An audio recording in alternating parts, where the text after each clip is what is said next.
recording this session. Welcome to the PDIA in Action event series. My name is Salima Samji, and I am the Director of Building State Capability at the Harvard Center for International Development. I will be your moderator today.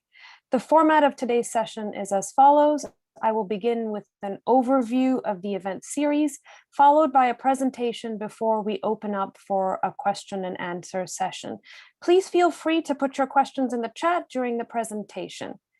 Matt Andrews and I co-teach MLD 103M, which is a field lab class where students learn how to use the PDIA, problem-driven iterative adaptation approach, by working on real-world public problems. They learn by doing. The students work together in teams with an authorizer or client who gives them the problem that they will work on. This year, we asked the alumni of our Implementing Public Policy Executive Program to nominate problems for our students.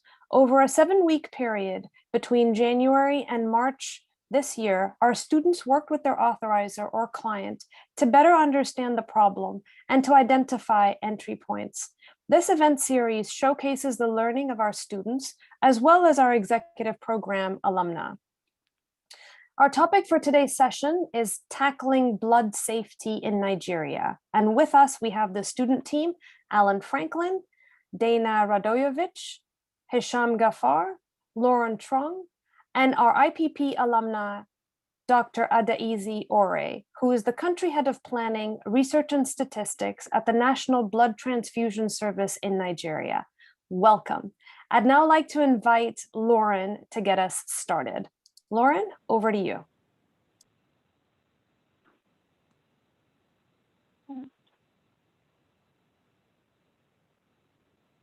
Great, can you see my screen? Cool, thank you for the introduction, Salima. Hi everyone, thank you for joining us today. My name is Lauren Trong and I'm a first-year student at the Harvard Kennedy School. Today I'm joined by Dana Radojevic, who is also a first-year public policy student, Alan Franklin, a mid-career student, and by Hisham Ghaffar, a student at the Harvard School of Public Health. We'll be sharing with you today what we learned about the PDIA process while tackling blood safety in Nigeria with our authorizer, Dr. Adaize Ore from the National Blood Transfusion Service. So I'll start off by explaining an important part of the PDIA process, the problem. Problems are ubiquitous. We run into them in everyday life, and they force us to drive change in our society. But it's human nature to be solution-driven. So instead of digging deeper and questioning what is causing the actual problem, many of us sell prepackaged solutions, and we think that these prepackaged solutions will solve the root issue. But unfortunately, as we all know, problems such as blood safety in Nigeria are complex and multifaceted. And by being solution-driven, we fail to address the root causes of the problem. So let me introduce our initial problem statement. In Nigeria, the National Blood Transfusion Service, NBTS, is not the sole blood collecting agency, and hospitals, clinics, and private blood establishments are able to collect blood donations and transfuse them to patients. The problem is that safe blood is still largely unavailable in hospitals and health facilities, leading to infection, disease, and death. At a first glance, this problem seems solvable. If we found a way to make NBTS the sole provider of, the sole blood collecting agency, we could then run campaigns throughout the country to increase the number of voluntary blood donors. But the first thing PDIA forces us to do is problem analysis and problem construction. So when grappling with this issue, we had to ask ourselves, what precisely is the problem? Even if that felt obvious, even if that felt counterintuitive at times. So in this case, we had many questions about what precisely safe blood is. Is it an issue caused by supply side factors, such as the lack of infrastructure? Or is it caused by demand side factors, such as the number of voluntary blood donors? Or is it a combination of both? Now, I'll back up a little and speak about our personal experience. When we all started this class in January, none of us expected to be working on blood safety. And Three of us, Dana, Alan, and myself, do not have experience working in public health, so it was really overwhelming during our first meeting with our authorizer to learn about the severity of this issue, the complex ways in which blood is transferred from a donor to a patient, and the ways terrorism and culture impact blood donations. Hisham, who joined our team a week later, has a medical background and was able to provide great insight into how systems are structured in other countries. So through our weekly conversations with Dr. Ore, we realized that the problem was much more complex and that focusing on increasing the number of voluntary blood donors to have a safer supply of blood wouldn't adequately address the root causes of this issue. So to learn more about this issue and to gain more context about blood safety in Nigeria, we each read several articles about this topic and were able to interview blood donors and doctors from Nigeria. So I'll pass it off to Alan to speak more about what we learned about the problem through the interviews we conducted. Hi, thank you, Lauren. Yes, I'll speak a bit about the interviews. First thing is that we did a tremendous amount of reading between all of us, among all of us. But readings only teach you a certain amount about the problem.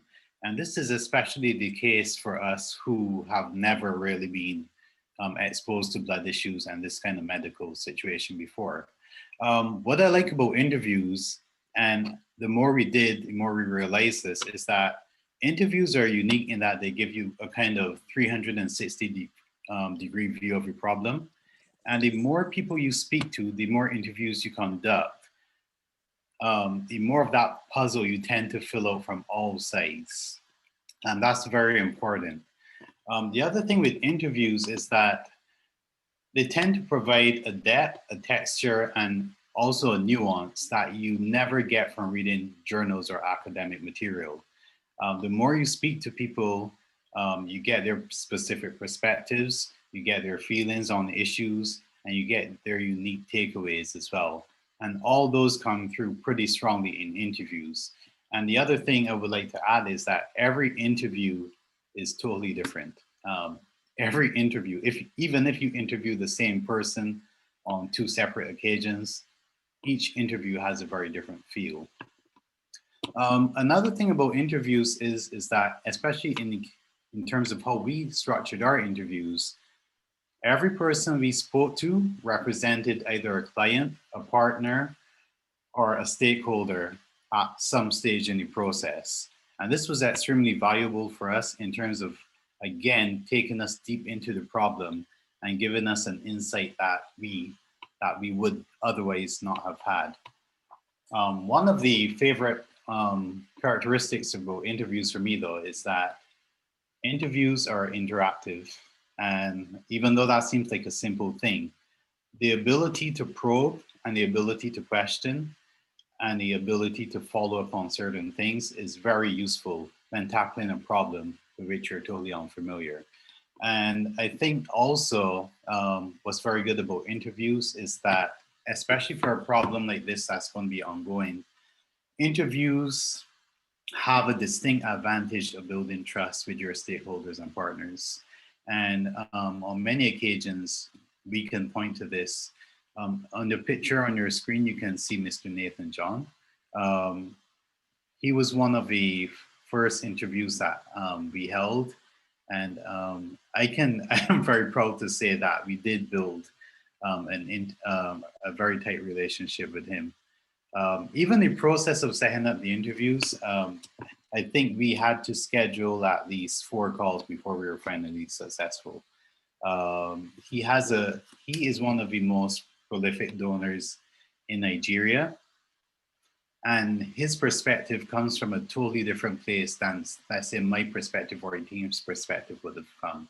And speaking to him yielded so many insights on so many things, especially from a local perspective, especially from a perspective of a person living in Nigeria and also experiencing things from his village and through the like kind of eyes of his friends and family and regular people.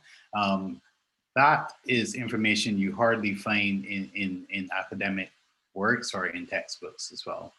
Next slide, please. Okay, so this is a broader look at the people we would have interviewed. As you can see, if you look at it closely, you can see a number of clusters. So our team, as Lauren has said, with the exception of Hersham, had very little exposure to this particular issue or even medical issues as a whole. And let me use myself as an example. For me, it all started with speaking to persons I knew in the medical field. And this was personally in the Caribbean, but also within the HKS program. So that was a start for me to kind of get some kind of context within that. One thing we did from there, Hersham spoke to his colleagues as well. And that was very useful because not only did he have a medical background and he can speak to them on a very technical level, but also many of his colleagues were situated in the region and again gave specific insight into what not only was happening in the region and also in Nigeria, but also practice within that region that could be applied to the situation as well. A big component of the persons we interviewed were provided by Dr. Ora herself. And these were many stakeholders and partners within the process of the blood sector in Nigeria. And again, speaking with these persons kind of filled out many blanks and filled out many corners that we had actually overlooked. And this was useful because what it did for us, it allowed us to redefine and continually shape our problem statement. And I can tell you our problem statement went through a number of iterations. But what it also did was as we grew further into the process, it allowed us to kind of examine more our entry points, see how robust they were, and also test them to see which ones were most viable. So speaking to stakeholders is very important, and our project would not have come the way it is if we had not spoken to so many people. I'll now like to pass to the next speaker where we speak more about those entry points and other aspects of the problem. Thank you, Alan. Next, so after talking to all these people representing multiple different stakeholders in Nigeria's blood donation system, we were able to focus in and refine our problem construction to what you can see in front of you. Local health facilities and organizations in Nigeria do not have the capacity to attain or maintain safe blood supplies. Compared to our original, more passive statement, which just stated that safe blood was unavailable. With this refined problem construction, we identified that the target was increasing local capacity of getting safe blood and then maintaining it through the supply chain and during storage. With our refined problem statement in mind, we continued to do our research, exploring what were the causes of this problem, and once we identified a thread, we kept pulling and asking why. Next slide, please. As we were identifying the causes of our problem, we began plotting them onto our fishbone diagram by the different sectors, which you can see in front of you. The term fishbone diagram comes from the structural appearance of the drawing. Functionally, I prefer to think of it more as a river system, with the problems as tributaries feeding into a larger stream that feeds into a mighty flowing river. The main problem streams we identified were insufficient blood screening, limited local capacity, policies and procedures, economic issues, poor infrastructure, low supply of blood, and finally, people and staff. Each of these individual problem streams is a complex and entrenched issue with multiple contributors and actors, and can seem very daunting. So how do we begin to even tackle the issue, which then seems so widespread and rooted? Well, we act where we can. Keeping with the river analogy, we wanted to build a dam to solve this very problematic river. Building a dam would require tools. Here, the tools we needed were authority, acceptability, and ability, better known as a AAA. The tools we have are not enough to dam up the mighty main river, so we have to move upstream and identify areas where our AAA tools would be sufficient to block a tributary, and this would be our entry point. Next slide, please. In front of you are the 4 entry points which we recommended NBTS should act on. We chose these entry points based on where we thought NBTS would have the greatest combined unilateral authority to act, where they would have the technical and resource ability available, and where they would be most likely to be welcomed and accepted. The combined product of the AAA is the change space, which you can see in the far right of the column. Once we identified the entry points, which had the greatest potential, we began developing strategies that would focus on building long-lasting coalitions to share in the responsibility of advocating for safe blood use and smart blood practices outside of NBTS and working with NBTS to ensure that this is an issue that remains carried by multiple people, as well as increasing targeted efficiency at NBTS. Our recommendations included developing certificate courses for health providers and personnel, incorporating smart blood practices in medical school and curricula, restructuring internal management and communication strategies in NBTS, and having dedicated grant and networking personnel within NBTS. Now I'll pass it on to Dana to talk about some of the key points. Thanks, Hisham. So it's pretty obvious by this point that there was a lot to learn about safe blood in Nigeria. And most importantly, we learned that the obstacles to achieving safe blood in Nigeria are multidimensional and complex. Safe blood cannot be achieved by just fixing one singular issue, such as the low voluntary donor rate. There are many large-scale and small-scale obstacles that need to be addressed before the problem as a whole can be quote unquote fixed. We also learned that the root causes of these obstacles are not easily remediable. Several of the root causes are the result of culture or lacking infrastructure in Nigeria. And these are things that can't be solved overnight or even within 6 months to a year. In identifying these potential entry points and solutions, we learned that the NBTS is already working to resolve most issues in some capacities. There were many times when we felt we were on the right track and we would go to Dr. Ray and she would say, oh, the NBTS is already actually doing that in some capacity. All of that to say, we learned to lean on the diversity of our individual backgrounds to come up with a broad range of questions and ideas. The breadth of our discussions with Dr. Array and the final ideas we presented wouldn't have been possible had we not had such diversity among our team. Next slide, please. And on the subject of teaming, we also learned a lot just working as a team through the PDIA process itself. We quickly came to learn that teaming is a necessary component in getting to a final product that we could be proud of. This challenge that we were presented was enormous, and there was so much to learn in such a short period of time. And teaming helped us to lean on one another, to learn fast, and to develop these creative ideas, many of which would not have been possible had we only been working alone. And also, iteration was key. We regularly would go back and rework our problem statement, rework our root causes, rework our ideas. And without iteration, I don't think our ideas would have been as fine-tuned, as targeted as they were. A few other things we learned about the PDIA process, as Alan mentioned, would that you'd be surprised just how vast your network could be and how important it is to talk to people. By just talking about the classes we were taking and the problem we were working on, we found that so many people within our inner networks were able to provide insight on the problem. Many people who we never expected, such as our professors, our classmates, and even some of our former colleagues. And most importantly, there is always, always, always, always more room to learn. It's important not to take a given problem as is, and continually asking why something is the way it is a way to make room for more reflection and introspection that can get you to a better final product. Next slide, please. So when we started the PDIA process, I think it's fair to say that all four of us were excited, but also intimidated and quite possibly terrified by just how large this problem was. And Dr. Array's response, we felt so perfectly summed up the PDIA process that we wanted to highlight it here. And what she said is that there is an element of fear with PDIA, which ultimately galvanizes us into action, which is exactly what we found to be true. So that sums up mine, Lauren, Hisham's, and Alan's presentation, and I think we can hand it over to Dr. Adeze Ore to have some words.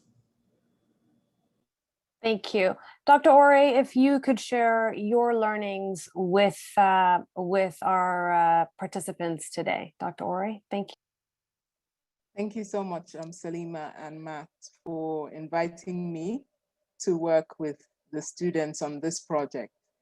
Now, I don't know how specific master's students were assigned to groups, but from the very first day, it did seem to me that Lauren, Dana, Alan, and then a week later, Hisham were perfect for the no bad blood group.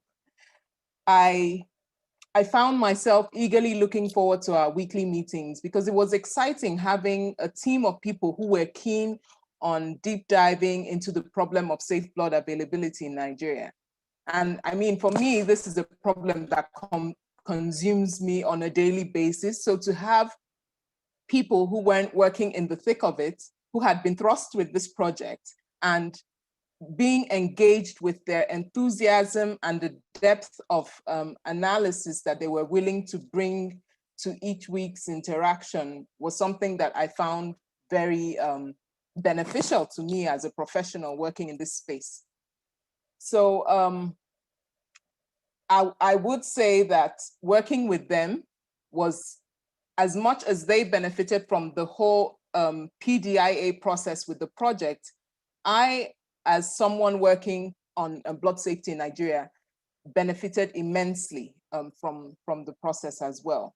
So there were certain things that I learned through the process, and it was that even if possible solutions have been explored before, because I recall Dana just mentioning that there were occasions where they would proffer a solution and I'd be like, oh yes, we're working on this in some capacity or the other. It's always good to open ourselves up in the PDIA process to different perspectives. And even in the IPP, Implementing Public Policy Executive Program, which I did, this was something that really resonated with me on a weekly basis. Because when you open yourself to different perspectives and angles, you tend to try different ways of approaching those solutions. And so for me, PDIA is all about starting, stopping, reassessing, and learning, also that we can start all over again with the lessons and the insights from the first process. And working with this fantastic group of master's students, for me, they provided enormous insights. And the insights they provided were not just from the perspective of the recommendations that they made in their final report and in their presentation, but every week, even in the questions that they asked, each member of the team somehow found a way to address the issue. And it was especially, will I say, heartwarming for me, because I knew that none of them had been directly involved in working in blood safety. I mean, aside from Hisham, who is a physician and has some background in working with patients, and of course, knowing about blood safety, but bringing their own individual experiences in their past, their present and their past roles to bear on this problem, which they were being confronted directly with for the very first time, was something that I found really, really amazing. And in the course of working with them, I would say I was pleasantly surprised by how enthusiastic the team were each and every week, especially in the second week, because the first week it was like they had been inundated with all this material, flooded the barrage of just how immense the problem of blood safety in Nigeria is. And to see them bright-eyed and eager in the second week, ready to tackle the issue, was something that actually surprised me. And so for me, the takeaway there was that even when the problem looks so enormous at the start of a project, there's the opportunity for us to tackle it with enthusiasm. And that's something that they showed me. And that optimism and enthusiasm of the depth of their analysis was something that I found very, very encouraging. Then another thing that surprised me was how supported I felt in the work that the NBTS is doing for blood safety. Just by working with such a committed team on this project, I did feel very supported and encouraged to do even more. So going forward, I'm excited at the prospect of trying out some of their recommendations, definitely, and looking forward to the networks that we will build in the course of taking on some of these recommendations, the collaborations that we will forge, and the lessons we will learn even when we fail in some of those recommendations. And hopefully, ultimately, the positive impact that will be made over time. And on this note, I would like to say that working with them on this PDIA problem and project reminded me of the quote by Winston Churchill, where he says, "Success consists of going from failure to failure without a loss of enthusiasm." And that consistent enthusiasm from Team No Blood, Bad Blood, which I told them sounded like a Nollywood movie, is certainly one of my major takeaways. And I'm very, very thankful to Matt for introducing me to this amazing team and for the rest of the PDIA community and family. Thank you so much. Thank you very much, Dr. Ore, for those wonderful words. It is, one thing I would like to highlight to all of our participants here in this session. This class was virtual. No one has met anyone in person. And even the version that Dr. Ore took of implementing public policy, under normal circumstances, they would come physically to Harvard. But she is an alum of our 2020 cohort, which was it was 25 weeks online, but it was entirely virtual. So to hear these wonderful things about work that they did together and the bonds that they have built, even though none of us met each other, is really heartwarming. So thank you very much, Dr. Ore. I'd now like to ask Matt Andrews to share some words here as well. Thanks, Matt. Yeah, thank you so much. I think it's a really, really interesting topic. And, as we saw it emerge and kind of grow through the analysis, I think it was one of those topics where maybe the team was a little surprised at some of the issues that emerged, some of the issues that came up, where there are opportunities to act. That maybe people weren't acting on before because maybe the perception was that that people knew what was needed and they were jumping towards those conclusions. But you realize that something that you might think is logistical, like providing access to safe blood, is really complex, that there are lots of different players, there are lots of different entities, and it's actually very messy and maybe even a little bit mystical about how you deal with this. But simultaneously, there's some entry points that are practical, and that might provide some opportunities to engage. I think one of the things that was interesting is, especially looking at your graph of all the people that you spoke to, is observing all the different players that there are. And in all of the cases where we have PDIA, observing that the kinds of interventions that we're looking for, those small interventions, are usually interventions that bring people together in new ways. And I do think that in the face of a challenge like this, that has been a challenge for a long time, that seems elusive, that has defied solution, one of the things we need to be doing is finding these small interventions where we can bring players together to work together, to learn together, to build trust together, so that they can find those solutions together. And pretty much all of the opportunities that the team has identified, I think, are in that kind of category. And I think that is one of the really common, prominent messages of everything that comes out of every PDIA team is, this is really messy. There's lots of people involved.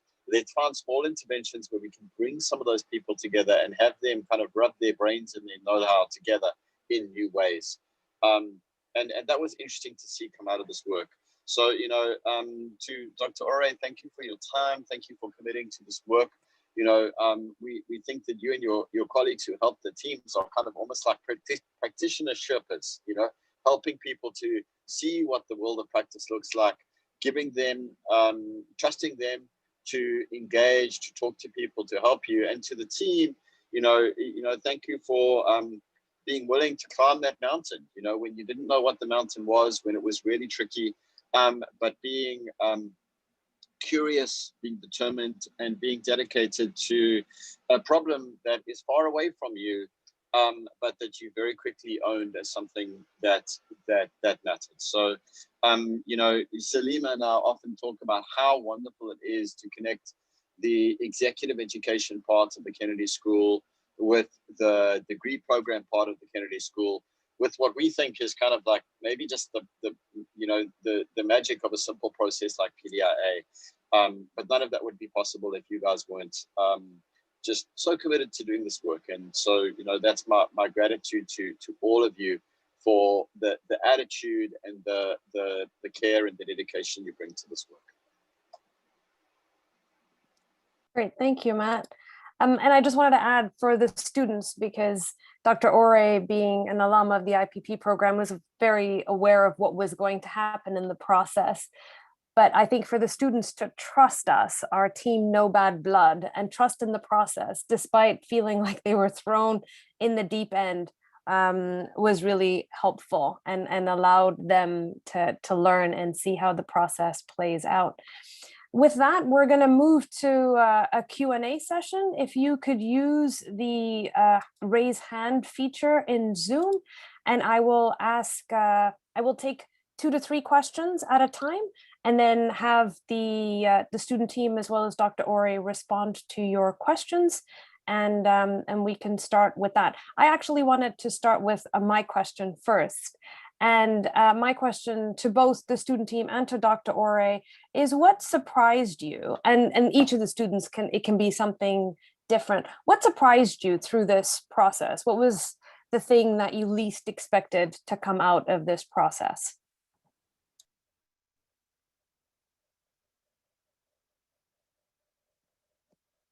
Okay, I think I'll kick off first. For me, it was just how enthusiastic everybody was. And I would say, I think I hinted at this when I was speaking earlier. It was the very first week when they were kind of putting together in their minds what the problem was. I was filling in on some of the questions they had. They started reading through some of the links that Salima had forwarded to them to kind of get their heads around the whole blood safety issue in Nigeria and in Africa. I think I expected that in the second week, it would be a struggle. I expected to see downcast faces and just generally trudging on and struggling through this problem that has the potential of saving millions of lives. But hey, let's do this. It's what PDIA is all about. But just to see them in their authentic selves, confronting the problem with enthusiasm, ideas, questions, probing, exploring, that for me was what was most surprising. The fact that in the face of an immense problem, people who hadn't been directly involved in working in that space were so interested and so enthusiastic about putting themselves out there, learning through the process, and possibly coming up with workable solutions. So that for me was something that was most surprising. Thank you.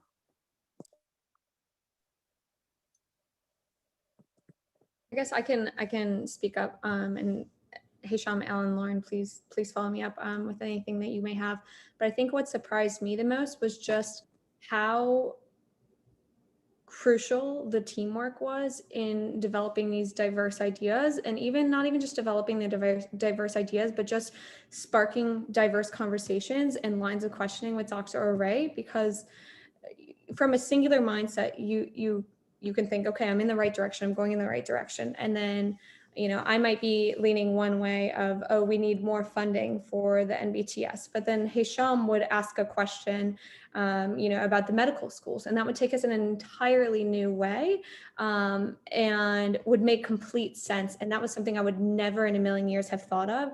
So just the diversity of thought that came from 4 students, with very little background on this is really what surprised me. I think going into this thought that we might all kind of navigate towards the same ideas and the same solutions, and that was absolutely not the case, for good reason. And I think our product came out of that was much better and stronger for it.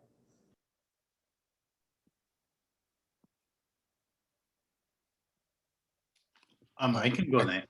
Oh, Hersham, you want to go? Oh, I can go next then. For me, what was surprising is that the lesson that the faster you go, the more you learn, and the more you learn, the better it is. That was very interesting for me. The idea that every week you tackle another segment of the problem and you keep moving and you keep moving and you keep moving.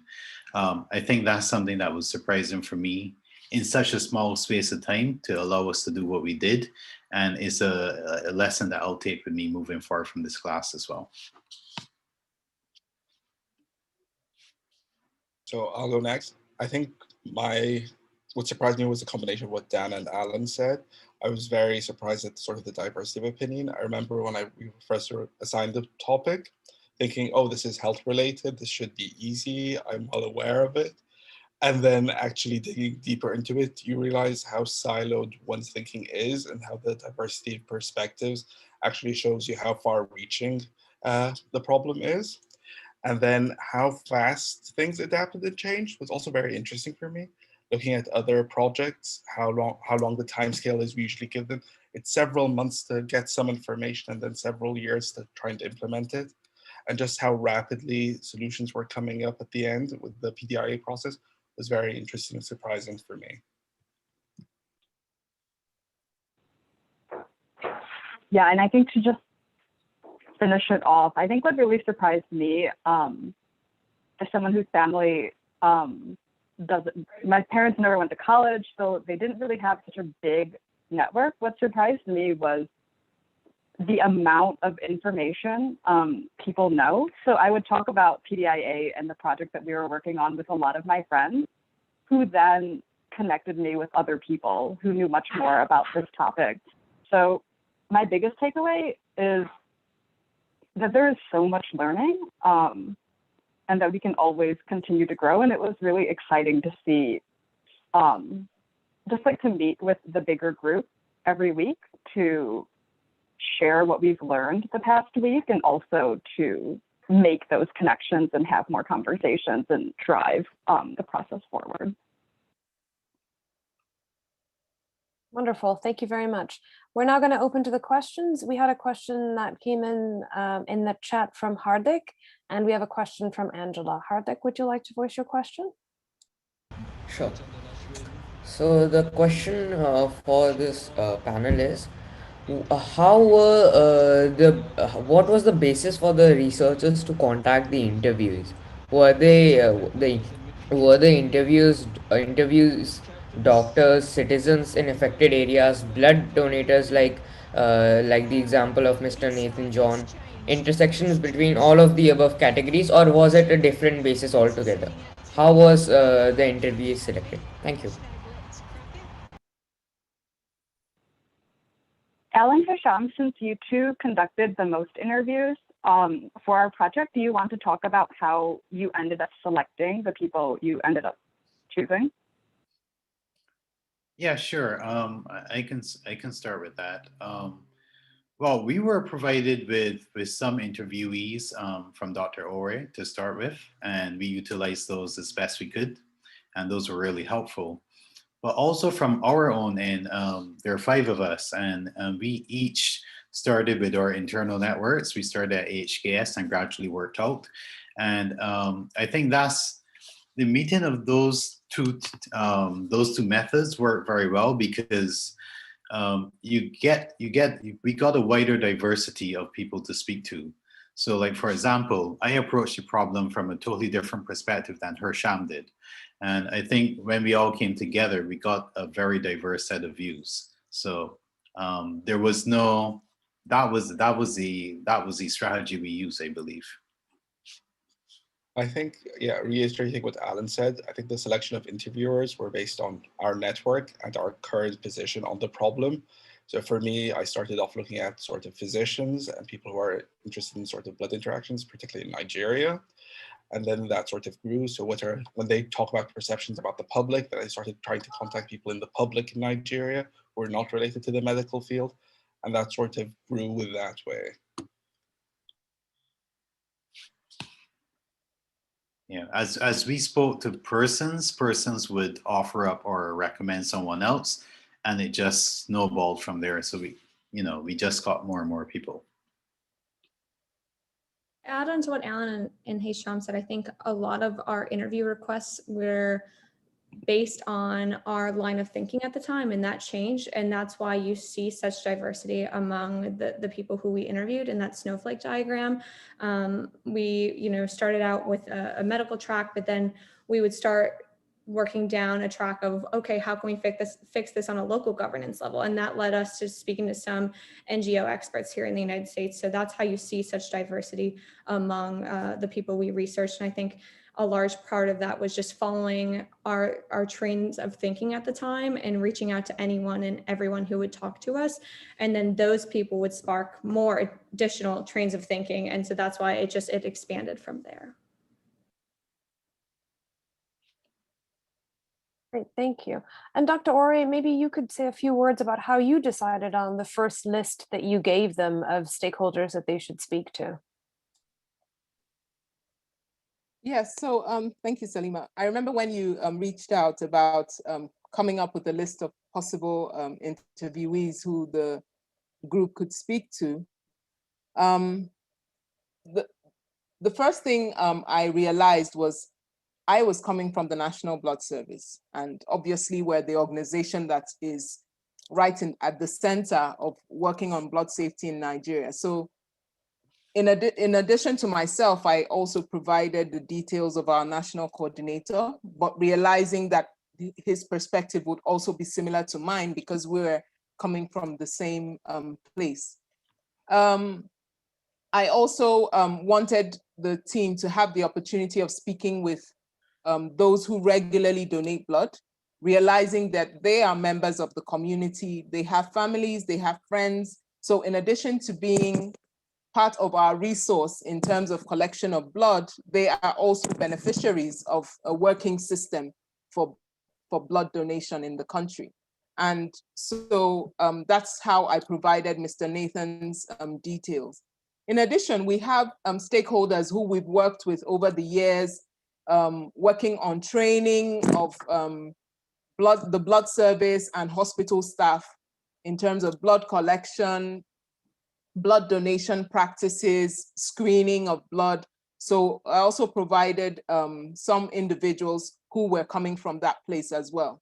Then we also work in communities. So I recommended people who they could speak to from the community perspective, people who are used to working on public advocacy for safe blood, even down to the primary and the secondary schools, just to start helping with reorienting the community about the need for safe blood.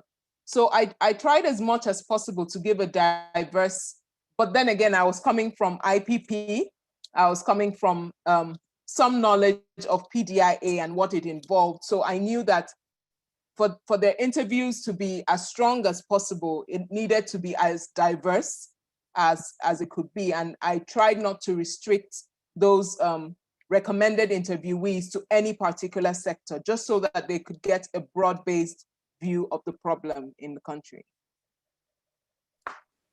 Thank you. I'll now take a series of 3 questions. So we'll have each person ask their question and then the panel can respond. Angela?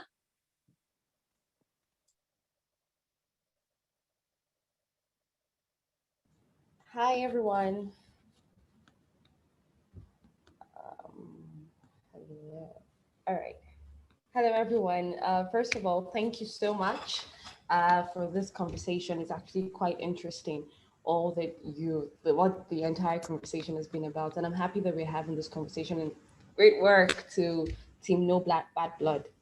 My question is concerning the possible impact of having a platform or a situation whereby the blood donors, or there's a pool of blood donors that are directly connected to recipients. So you don't necessarily have to have, I don't want to say like cutting out blood banks, but in a situation whereby we're able to directly connect the recipients to the blood donors, how far would that go in ensuring that we have safe blood for the community?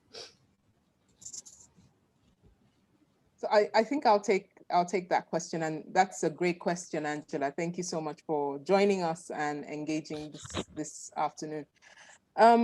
to some extent, that is being done at the hospital levels, where the hospitals have some registers on regular blood donors, similar to what we have at the National Blood Service. And when surgical procedures or needs for blood present, the patient, usually represented by family or a support network, would then be put in direct contact with a possible donor. But that presupposes that, one, you have ample notice about the need for blood. And so much of the challenge we have is not so much for, even though it is a problem for elective cases, which are hospital procedures that are planned for.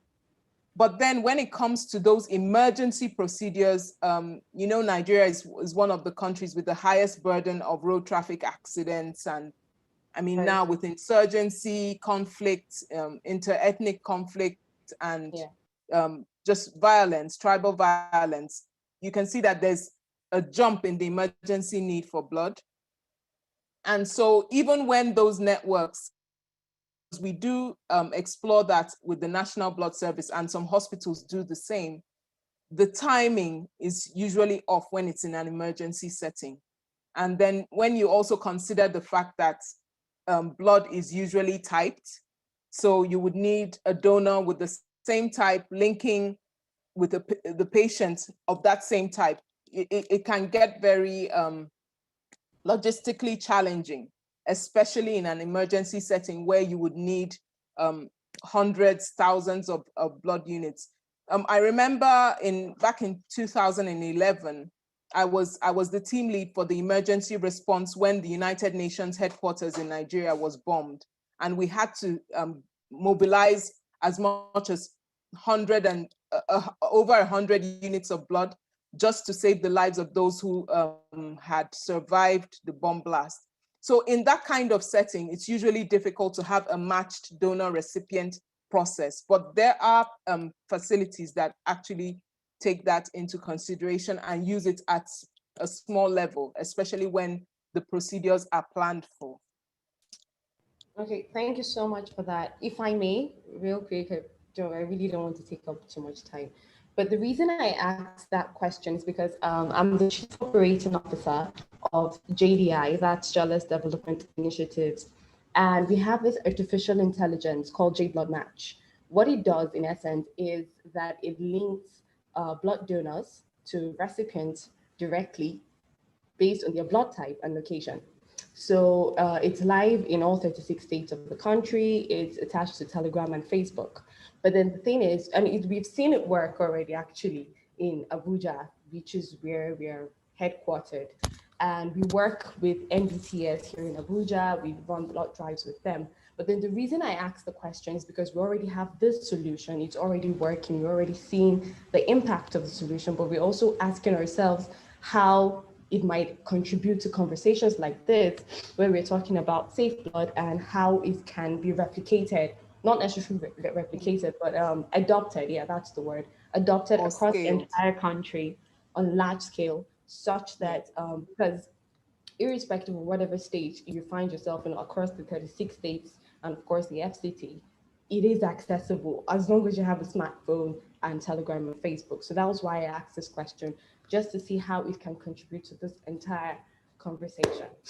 Yeah, Angela, yes, I remember when we had our last meeting, I think before the lockdown, and we were talking through the whole process. What it also highlights is the need for us to address the digital divide in the country. We can't run away from the fact that almost above 40% of our population don't have access to the technology that is required and is virtually commonplace in a large proportion of the world. And that technology is very viable. It's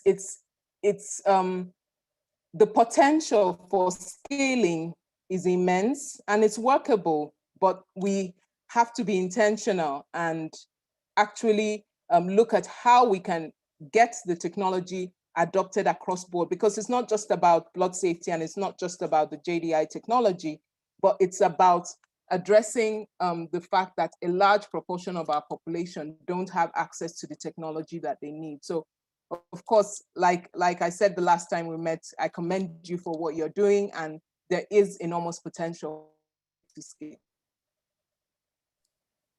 Wonderful, thank you. I'd now like to call on Dr. Temidayo to ask his question, and then Katya to ask her question as well.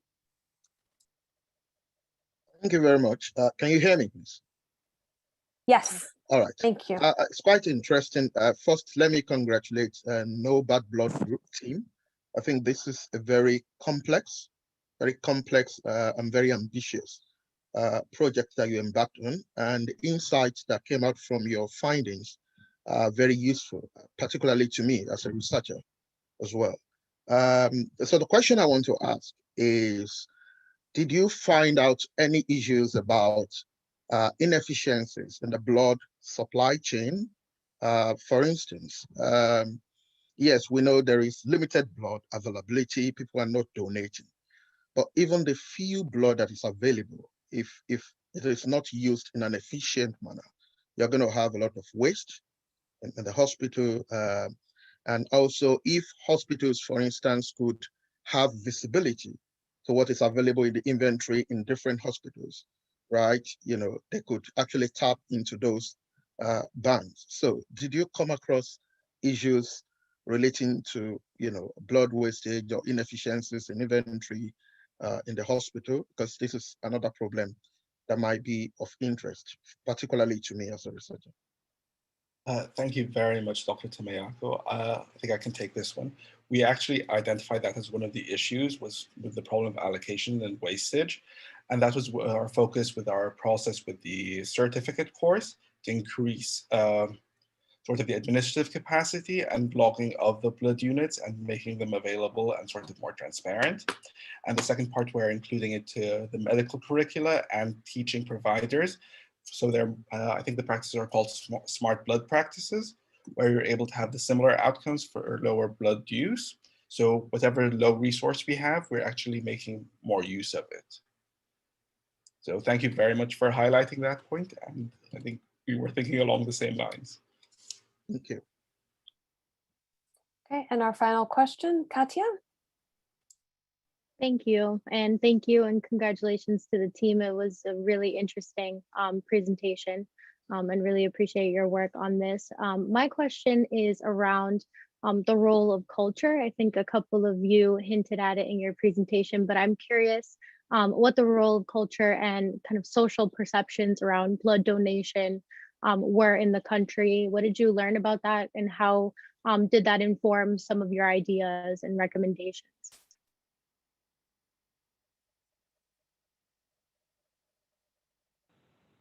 Sure, I think I can start, and then feel free to chime in if you have anything to add. So when we first started talking about culture, the culture of blood donation in Nigeria is very different from what I think many of us are used to in the United States. So we read a lot of papers and learned from Dr. Ore that when people donate blood in Nigeria, they typically donate it because a relative or an immediate family member needs that blood.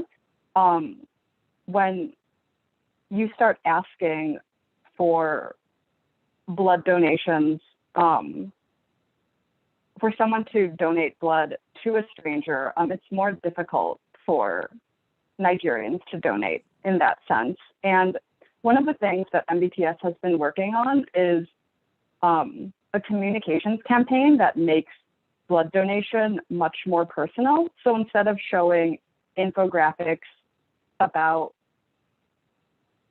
just the data and the raw numbers about the lack of voluntary blood donors, the stories are becoming much more personal, and by connecting blood donations to a person, Nigerians are much more willing to donate blood. And yeah.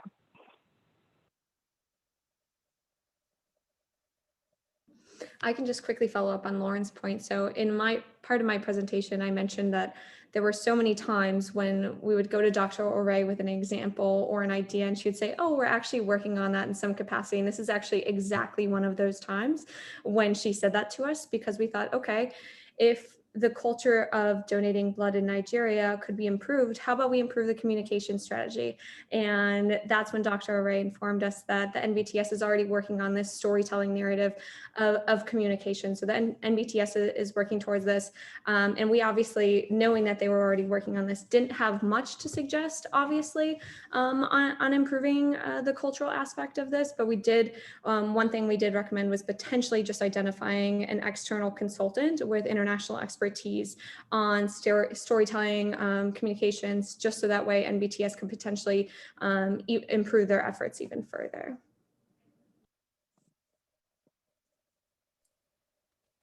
Great, thank you. That brings us to the end of the hour, and I can give you some few minutes back from this event. Thank you very much to Dr. Ore for agreeing to work with our students, for the support that you have provided our student team. They could not have done this without you. Thank you to our students who have learned so much, but who really tried and trusted us in the whole process of learning PDIA, and in the process learned so much, and really formed a team that worked very well together. Everyone loves the name. I think they had the best name, No Bad Blood. So thank you very much for all that you have done as well. Thank you to all the others who have joined us today. Our next event, as you know, this is a weekly event we will have every Tuesday at noon. Our next one will be Tuesday, April 27th at noon Eastern time. And the topic will be police and community relations in Lancaster, Pennsylvania. Thank you very much and have a wonderful rest of the day.